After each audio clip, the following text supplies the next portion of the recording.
I fully agree, and I understand where Coach Carlisle is coming from. I played for him, and I've never seen anything like Luka Doncic. I was in the Spanish League the same time that he was there, and the leap that he's made from the Spanish League, being the same player there, to, in fact, almost being better in the NBA is unreal. Why do I say that? Luka has the it factor. This is a guy who's 6'8", who can run your offense and play make. And if we break down the way the NBA's played today with versatility, can you beat your matchup one-on-one? And then do you have the ability to pass out and hit an open shooter? Can you make the correct play after play after play? And as you compare him to LeBron James, obviously LeBron is a freak athlete. He's one of the most, probably the most talented athlete we've ever seen across any sport. But Luka Doncic in the NBA has the ability to shoot a contested step-back three from 27 to 28 feet contested, play after play after play, and he steps up and hits clutch shots. I've never seen anything like it. Yeah, I mean, I'm not going to argue that Luka is bad. I think he's obviously great, and I think he deserves to be in the conversation. But I think that if I think back to Blake Griffin's season, like while he hasn't panned out to have the career that we want, Blake Griffin's rookie year was phenomenal. Statistically, it matches up quite well with Luka's, and it also had the extra fact of highlight after highlight. Like I remember tuning in Blake Griffin's season to see Blake play a lot more often than I did to see Luka play. So now,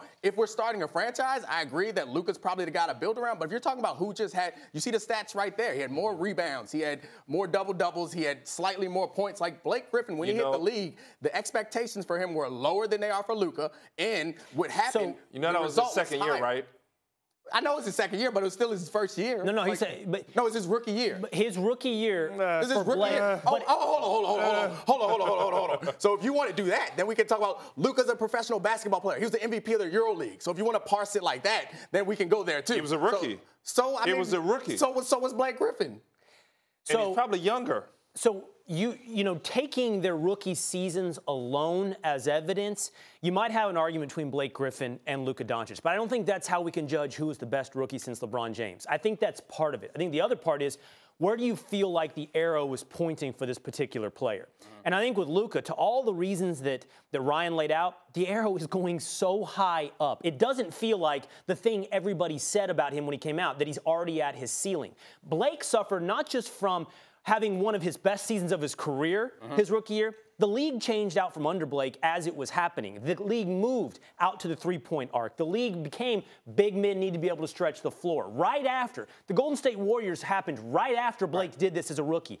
Luka feels like he's ahead of where the NBA is going. Like how Ryan laid it out. He's versatile. He's big. He can run an offense. I've never seen the kind of vision he has. I mean, you've seen it. LeBron obviously had it as well. Right. But his brain seems to be on a 3-second fast-forward loop of everybody else. He knows the right play to make. And I think this is the most important part. And again, I think you said a lot of these things, Ryan.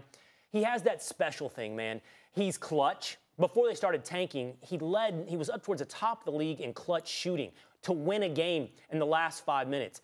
And he's got a special move. That step-back three, I mean, as a rookie, he's already got the things that we go, wow, James Harden has that. This guy has that. Luka feels like he's going to end up way up here. Yeah, so you guys aren't going to get me to argue that Luka isn't going to be way up here. Like, I think Luka is great, but I guess we're having different arguments. We're talking about just the rookie season. Then I think that Blake Griffin is up there for just the rookie season. If we're talking about someone whose rookie season made you excited about their future, I think Luka beats Blake Griffin, but I think that you have to bring guys in like Durant. Like yeah, absolutely. So, like, now we're having different arguments. Not his rookie year. No, not his rookie year. Durant's rookie season showed a lot of promise. And we're just talking that's essentially what the argument you're making. Let me end this. Promise was different than a finished product. KD, I played against KD his rookie year. We know you played against everybody. And you were coached by all of them. KD worked on his handle, and once his handle got tight, he was unstoppable. But his rookie year, you could argue that Jeff Green was more of a consistent player on his own team. When you look at Blake Griffin, you saw a franchise player his rookie year. When you looked at LeBron James, you saw Michael Jordan, someone you compared to. When you look at Luka, I see a championship. He's that good because he can make plays at an incredibly high level, at the highest stakes. You don't throw out those comparisons for just anybody, Dom. So I understand statistically why you talk Blake Griffin and the highlights, but the way the NBA is played now and for years to come, this kid is with the trend and he's ahead of the curve. Think about who's in this debate, right? Best since LeBron. if we're being fair and talking about everybody that should be talked about, that includes Chris Paul, KD, as you point out, which scoring 20 his rookie year, and the arrow was pointed way up. He's 7 feet tall. And again, and he was almost. He still is. Yeah. Well, close enough. He's 7. And that's why I think it's a combination of what did you prove your first year versus how does it feel like it's going to give us where you're headed. Right. Blake showed us something his first year, but it didn't take him where we thought it was going to go. If that's the conversation we're having, then I'll move on from Blake because I'm saying rookie year alone. In my opinion, I enjoyed that more. But if you're saying the arrow pointing up, I think Luka beats Blake, but I don't think he necessarily beats Durant. Like, we saw a 7-footer who could score at will, needed to work on some things, but could essentially score at will. Like, KD couldn't score at will his rookie year. The arrow was pointing up for KD in the same way that it was for Luka. Luka runs a team, man. Yeah, he runs a team. He's got rebounds and assists and shooting. He's got it all, man. He's just one of 5 players to average 21.7 rebounds and 5 assists per game. Arguably, this could be the most polished rookie we had ever seen. And when I throw that out, most of the time, you see guys who can fill it up and can score, and we love to see that. Then you get guys who can assist and just pass and run a team, even Alonzo Ball, for instance. This kid can legitimately score, and when you watch him up close, as I have, he's a better athlete than you would imagine. He's just got the it factor, and he's tough as nails. Ryan, what do you think Luka's ceiling is? Who is he in the league?